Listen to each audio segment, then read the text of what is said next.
Hello, everybody, and thank you for joining us for the Red Cloud Green Energy Conference. We appreciate everybody's time. I have the pleasure of introducing to you Robin Birchall, who is the Chief Executive Officer of Giyani Metals, which is our choice for your manganese portion of your portfolio. So there are disclaimers on our website. Should you choose to read them, I urge that you go to our website to read them, but for the purpose of timing on this presentation, I will pass it off to Robin, who will give you the opportunity that is Giyani Metals. Thanks, Sebastian. Yeah, good morning or good afternoon, depending where you are. Thanks for having me on, and we'll run through this nice and quickly here within the time limit, hopefully. So my name is Robin Birchall. I'm the CEO. I've been the CEO since 2017. Standard cautionary note here for the statements, obviously. Qualified person's statement, just a quick note on this. This team we've been working with for some time. We built a mine with them previously. So we've always used the gold standard, SRK, and TechTech right from the beginning. You'll see that in the PEA numbers that I'll show you a little bit later. Who are we? A manganese oxide deposit in Botswana, a great investment jurisdiction. We have excellent economics, 80% IRR and 442 NPV with a 10% discount rate. Relatively low project capital, 159 million, and feasibility study out Q3, probably going to slip a little into Q4. We've had a significant upgrade in both management board over the last 24 months, so we have a very good team on hand now, and we just happen to be in a great space with the battery electric vehicle market. We are in the first three of these pictures. The back two are the manufacturers and the vehicle manufacturers. So we do the exploration, the mining, and the production of the salt. Sometimes it's kind of pink colored, like the Himalayan salt, and that is the manganese sulfate that is used to make the cathodes. Jurisdiction-wise, we are in Botswana. We're in the bottom corner here. In the capital region, you can see our license area. Gaborone, it's about 1 million people city. Excellent infrastructure and railway, roads, all the kind of things that you need. And you can see that we have access to a number of ports here, and we're very close to Johannesburg, which is great news. So just looking here at the project portfolio, we've got Cahill, Otse, and Lobatse. Cahill is the most advanced. We're doing the feasibility on Otse. We are doing IP on it at the moment. You can see down below here the rail connection and it's concrete tie railway line. I don't think we'll use it. And then there's the hospital, which is very, very close. It gives you an idea of, we don't need a man camp. And then the power line, we've got 5 132 kVA lines, I think, that come in here. So this is a huge competitive advantage. And then road network is in a great shape. Lobatse, we will be doing a little bit of work further on and later this year. And these three projects, we're going to advance them hopefully all to the stage of feasibility and be able to mine them all. I've got a short video here to show you. I'll just talk over it. This is looking north towards the town of Kenya. You can see we're pretty close by, so it's drive in, drive out. This is looking over the deposit. You can see the water tank will move and the radio tower, which will move. You can see all the drill pads here.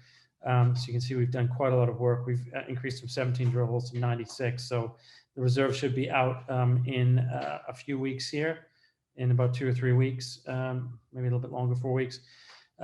Turning away towards the south, and you can see the southern extension of the deposit. We had only previously drilled up to these ones here. And as we come into the southern section, this is all new and be new inside of the resource and the reserve, and looking away to the south where the plant will be. And you just can see the new area that we've been drilling in. And this is the condemnation drilling over where the plant site is. This road here, there's actually, you can see the power line there. It's unlit at the moment, but that will be the power for the offices, etc. So, and that's just looking straight down at the condemnation drilling that we've done over the site. So if I just flip forward, you can see we've achieved an awful lot in the last few years. 3 PEAs, 379 million with an IRR of 90, going to 389 at 82 to 442 at 80. So you can see it's been pretty consistent. IRR coming down a bit, NPV going up as we've extended the life. And we've done quite a bit this year. Metallurgical test work has been very good results from that. And the reserve drilling's finished, and we'll be releasing reserves shortly. So just I don't want to speak actually too much about the manganese market here, Seb. I think I'll leave that to guys to look at, and they can understand that themselves. If they have any questions, they can ask me on it. But basically, we are in the battery cathode space, and these are the NMC batteries, which is the main winner battery. You can see consumption of the manganese is going to increase significantly, and you're going to see that. You can see here the supply-demand curve. There's going to be significant shortage of, just read something in Bloomberg about that actually. That if more projects don't come online, it's going to be hard to hit the total numbers of EVs. So coming back to us, this is the resource. It's really not that interesting, apart from the fact that it's very good. Good grade, low deleterious elements, shallow, open cut mine, very easy to mine. Yeah, it's great for us. A little bit on the economics. You can see here we provide you both pre and post tax, so that you can compare like for like in other jurisdictions and see true value on the post tax. Capital relatively small. We're extending the mine life the whole time with the drilling that's going on. This is the heart of the business. So the front end here, 3-stage crushing, grinding, leaching. This would look like a small gold plant. Leaching is done. Precipitation and iron, aluminum, and base metal is done. We have done one run of crystals. We announced that we made 31.5%, which is the standard is minimum 31.5, and then somewhat 32%. That was just kind of like a scout of that, and we're now kind of finalizing and tweaking the solvent extraction IX, and we will make the salt. So demonstration plant. This is very important. We're very close to announcing something on this. We've done a lot of work since March on this. We're very close to final detailed engineering and then appointment of contractors. We've been working with them quite extensively and with Mintech. So we should have something out on that fairly soon as well. Low carbon is extremely important from us, not from an investor perspective, but from the supply chain perspective. In 2027, all vehicles that are made to European standards, which is most vehicles in the world, a few Chinese and ones in the US market don't meet those standards, but generally most cars do. They have to show the total number of carbon units used in making them. So we have been pushed by the supply chain to reduce our carbon. We will go with the no export to start with, because the other two need regulatory approval. Basically what that is imagine a bucket of water, which is electricity. So we will pour some water into the bucket that we use during the day, and we'll get the rest from the grid. And then at nighttime, when obviously the solar is not working, we will purchase entirely from the grid. We would like to move to a situation of using only producing more than enough, selling it to the grid during the day and buying back, so we'll be net zero. This is a little video here as well, showing what it'll look like. It's not perfectly accurate, but it's reasonably good. You can see what it'll look like going forward. So you can see the pit here, looking away to the southeast, turning towards the south. You see the tank and the radio tower moved, and then we'll move them to these two places. You see the power line on the right hand side looking down towards where the plant will be in the south here, and the tailings dam, and we'll fly up and over. It's a very small plant. We actually have some better drawings of this now, but this is about a month dated, and you can see here what the plant will look like. And just going forwards to the next page, the rest of this year. So we are moving quite well. Demonstration plant design engineering. We've done the initial MET test. We'll have some more out in a few weeks. Demonstration plant will come out as well. That allows us to finalize the capex and move on to the finalization of the feasibility study. It'll probably slip into the beginning of Q4. The SIA is going very well, and we will that should be submitted in August, and then we'll go through the review process. They have shortened the review process recently, according to the legislation. They've chopped off a week. So just looking at this, at the board here. So Jonathan Henry built about 6 mines, excellent non-executive chairman. Mike Jones, old boss of mine, worked 8 years in Botswana, works for Hatch now. Extremely knowledgeable and experienced in the mining side. He worked with Tuso in Botswana and helped us bring Tuso onto the board last year. He's helped enormously with the environmental social impact assessment. At the same time, when I asked the board to add down in Botswana, I also interviewed Noreen, and she's been a fantastic addition. A great ESG hire, just not quite as experienced as Tuzo, so a non-executive director. And then Dirk and I built a mine before, and Eugene was a director, but stepped off to come down as the CFO and left Hud Bay to join the company. Share price performance have been a bit disappointing recently, I guess in line with a bunch of the industry, but we have great shareholders. So when we come to raise money to build a mine, we've got about 10 really good shareholders on there, significant holders who can write pretty sizable checks to help foot the bill, which will be, I don't know, $25 to $35 million of fresh capital on top of the cash we'll have and some of the warrants that we expect to get exercised in the during the course of the year. And then just coming on to so we just a little bit on our peers. So we have a few peers, you should take a look at them. We far and away have the best deposit. We have the highest grade, and that translates to the best OPEX. You can't directly compare these. You'd have to divide our number by 0.32. Theirs is metal, ours is salt for the moment. They haven't published their salt numbers as of yet. And you know, our total capital is reflected by the very low or the very much lower resource grades that other guys have. And we're in the, as I said, we're in the feasibility study. And yes, Sebastian, that is the presentation. I have a few slides here on Botswana that people can refer to from the website. We have some stuff on the adoption of EVs and how you can work out how many tons of manganese are used depending on the cathode. This is tons per gigawatt hour, so you just multiply it by total gigawatt hours. Just showing you a little bit about how China dominates the precursor, which is why there's so much interest in us from the industry. And then finally, the bottom-up way, you can work out, depending on how many kilowatt hours you think your average battery size is, 55, you know, 45, 55, 65, 90, 100, whatever it is. We provided for all of them, but it's the number of kilograms per kilowatt hour, and then you multiply it by how many vehicles you think you need in that year, and that gives you another way of kind of triangulating tons. Yeah, I think that's probably it. We'll turn us to the last slide here, and I'm happy to take any questions.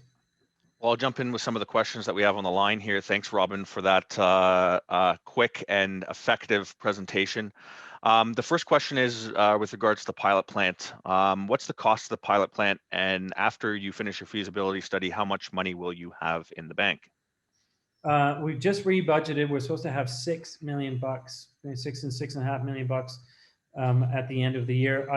I can't give you a number on the demonstration. It's not a pilot plant; it's a demonstration plant, which is a kind of slight semantical difference, but an important one, because we have to demonstrate over a number of cycles producing the same material for the supply chain for Volkswagen and for some of the other ones.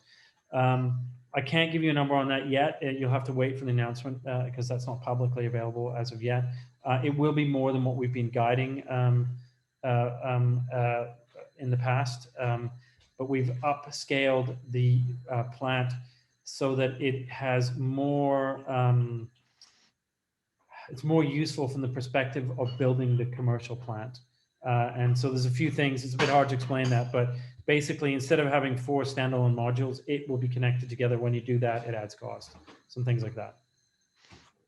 Gotcha. That's good. And then, are you in conversations with any offtake partners, or do you expect that in your larger raise to come down the road, that your institutional shareholders will be supplemented by strategic shareholders?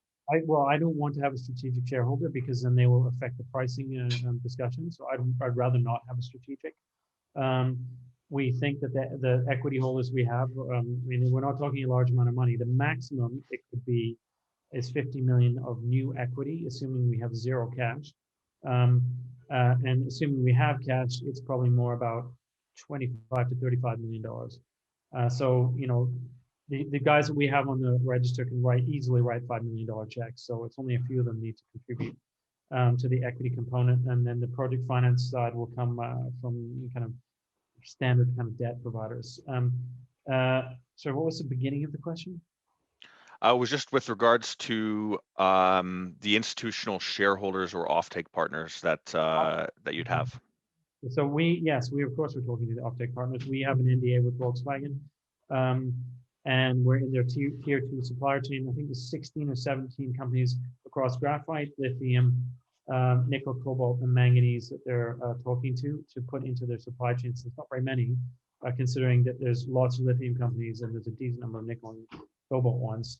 We're probably one of two, I would guess, or three maybe manganese companies. So yeah, and then talk to Northvolt, CATL, Panasonic, SK, the range of them. That's good. And then we got another question on the line here. I'll just sort of try to blow through these. There's a lot here. Are licenses in good standing and have all milestones been met in terms of expenditure and studies? Yes, yes, and yes. Okay. And then have there been any modifications? And if so, has the ministry confirmed acceptance?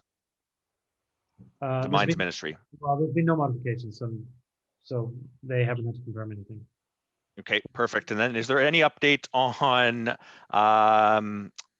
TSX uplisting? At the moment, we are in discussions with the TSX. We had some discussions with them recently. They have come back with some criteria which we don't quite agree with.